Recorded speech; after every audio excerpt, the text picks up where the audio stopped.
Let's turn now to more celebrations of the great work done by women in construction, returning for another look at successful SME building businesses from one of the Magnificent Seven.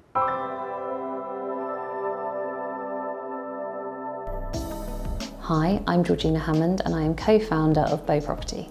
The Magnificent Seven is a group of 7 women who all work within the construction industry. I think all of them run or MD of their companies, having either founded or have inherited the companies that they run today. So all the women are at the helm, and we are a group of really like-minded women that have come together, and our joint mission is to be able to help and support young women or any women for that matter who are looking for a career in the construction, house building industry, to support them in an industry that isn't necessarily or hasn't necessarily had that support structure in place previously. There was a real sense of relief actually, because it just felt wonderful that there was like-minded people that wanted to make a change, and there's a lot of organisations that say they're going to support women in property or women in construction, and I do think kind of particularly maybe from the bigger organisations that's a lot of lip service because they have to be seen to be doing something. Whereas what Edwin was talking about, and then subsequently having met the other 6 women, it's a real desire to make a change, and I think probably house building is one of the last industries to really go through that transformation. Very random, so I was in bed one night, I could not sleep at all. I was just on my phone, scrolling through LinkedIn, actually recently installed it, and I saw Edwin's account, and then it was linked to Show magazine. I just thought, do you know what, I'm going to click on it. And I saw everyone's face in hard hats, all women, and I thought, I've never seen this in my 4 years of being obviously in industry and seeing it online. And I thought, I'll click on it. And I saw his name called Edwin De Silva, and I messaged him and I was like, hi, I'm Abby, I work obviously for this employer. I'm really keen to obviously get involved in this group. And then the next week I was meeting up with Edwin and Georgina, my now mentor, and we literally just hit it off straight away. Literally the same sort of person, Edwin the same like-minded people, wanted to really help me out at the time of my career. I was forever fortunate.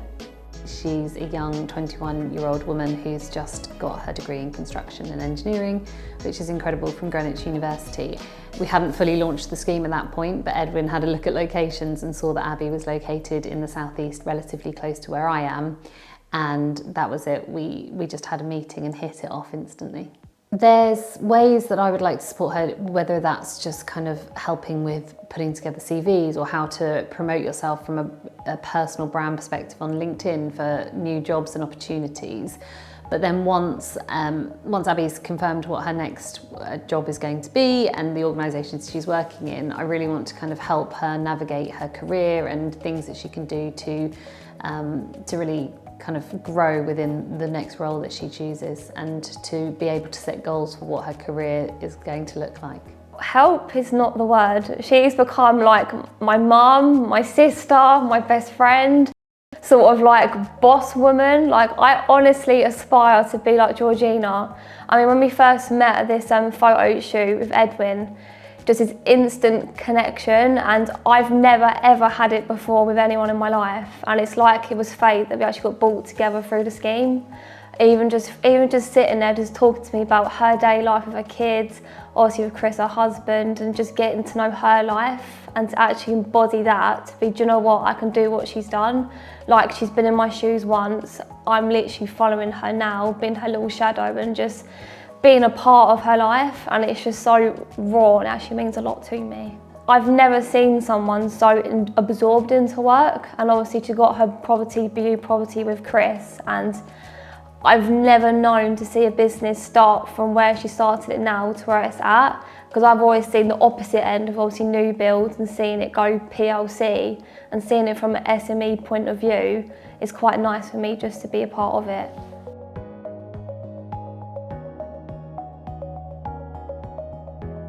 It was very organic growth of our company, from buying single units to building multiple houses.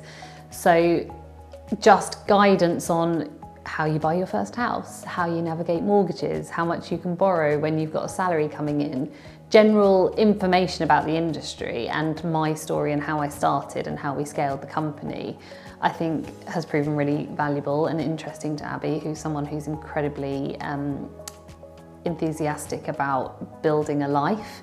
But then also from a career perspective, I've helped her to navigate a challenging situation. And then having, Abby is now going through a job application process, so helping her with that, looking at CVs. There has been a whole raft of guidance that I hope I've given her so far in this journey. I started in property from a relatively young age, watching my parents buy and sell property and build houses and living on building sites. But then I knew that I always wanted to get into property in some way. However, I thought my entry into the industry was by getting a really good job in the city and earning a really good salary in order to buy a house. I never once thought about going in via the construction route, whether that was going to university to study construction or whatever it might be. Like, that thought did not even cross my mind because I wasn't aware of what opportunities would be available off the back of that. So I started alongside my husband, my now husband, my partner at the time, and we were buying property in London just after the financial crisis in 2009, and we were in a fortunate position to be able to be in the market at that point with some cash to buy property. We spent our days, our nights, whilst working full-time jobs, stripping the walls and painting and putting in kitchens and doing it all ourselves, really. And then within 6 months, we were like, let's just get this valued and see where we're at. It was really heartbreaking at the time because we'd moved into it. It was our first home together. And we're like, oh, okay, let's sell it. So we sold it and then we bought another 2. And then we continued to do that. We launched the company in 2015. And from there, we've just worked really hard on land and strategy. And we are now in a really good position. So obviously I started my interest in construction well before the degree. So I was 13 years old living with my dad, had his own sort of conversion going on. And he said to me one day, go and jump on that digger, go and move bricks for me. And I said, Dad, are you actually joking? Like, I'm literally 13 years old. He went, no, go and do it. And from doing that, I found I actually quite enjoyed being outside and being a part of doing it. And I actually moved schools at a young age, had a big interest into construction, engineering, doing my BTECs and onto my degree.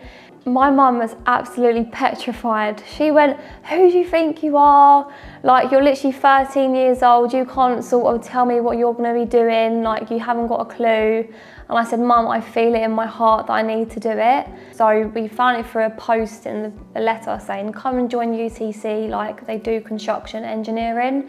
So I went to go and view the school and I just thought, wow, like it actually has something that I'm actually interested in. And we sort of transitioned during my sort of year 9 choosing option period. But when I switched schools and she saw that I was really studying for it, she sort of went, do you know what, you was right. And obviously once I finished that, she sort of gave me a pat on the back saying like, you made the right choice at the point of your life. Pivotal, she says. So I graduated, my mum was there, she was crying her eyes out because she didn't really understand the industry and what I was doing. She went, you're in a Mal's world, and I said, Mum, I'm gonna make it. And I sort of proved her wrong in a sense, but obviously now I've graduated, I'm now obviously a part of Georgina's life as such, going to events with her and just sort of shadowing her day to day. And obviously now I'm looking to find the right mould and fit for where my degree sits, obviously construction management / engineering. I hope she achieves to be an MD of a PLC house builder because I know that she's got it in her. She's incredibly determined. She's so enthusiastic. She loves house building. She loves building houses. She loves everything from how you dig foundations to get out of the ground. She's like incredibly technically minded.